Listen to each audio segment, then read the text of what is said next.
Hello दोस्तों, आज की कहानी है तीन चोर। दोस्तों, अगर आपको ये कहानी पसंद आए तो चैनल को सब्सक्राइब, लाइक, शेयर, कमेंट जरूर कर देना। बहुत दिनों की बात है, किसी शहर में रमन, घीसा और राका तीन चोर रहते थे। तीनों को थोड़ा थोड़ा विद्या का ज्ञान था। तीनों चोरों को विद्या का ज्ञान प्राप्त होने के कारण बहुत घमंड था। विद्या द्वारा तीनों चोर शहर में बड़े बड़े लोहे की तिजोरियों को तोड़ देते थे और बैंकों को लूट लिया करते थे।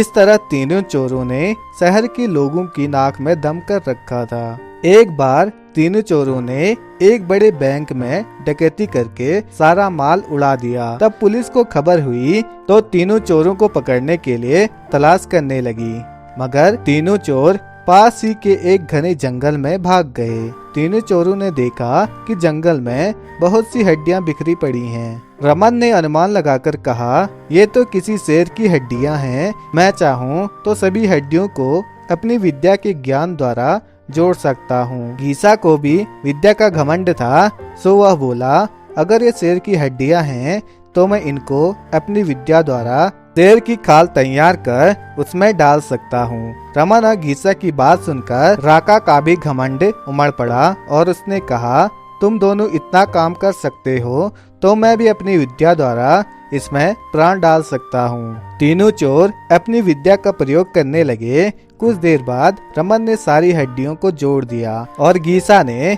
शेर की हूबहू जान में जान डाल दी। थोड़ी देर में तीनों चोर सामने एक जीवित भयानक शेर को देखकर थर थर कांपने लगे, मगर शेर के पेट में तो एक दाना नहीं था। वह भूख के मारे गरजता हुआ तीनों चोरों पर हमला कर बैठा और मारकर खा गया। शेर मस्त होकर घने जंगल की ओर चल दिया। दोस्तों, इस कहानी से हमें यह शिक्षा मिलती है कि कभी घमंड नहीं करना चाहिए। घमंडी को हमेशा दुख का ही सामना करना पड़ता है। यदि तीनों चोर अपनी विद्या का घमंड न करते तो उन्हें जान से हाथ न धोने पड़ते। हमें अपनी विद्या का प्रयोग सोच समझकर करना चाहिए। तो दोस्तों, आपको ये कहानी कैसी लगी प्लीज हमें कमेंट करके जरूर बताना।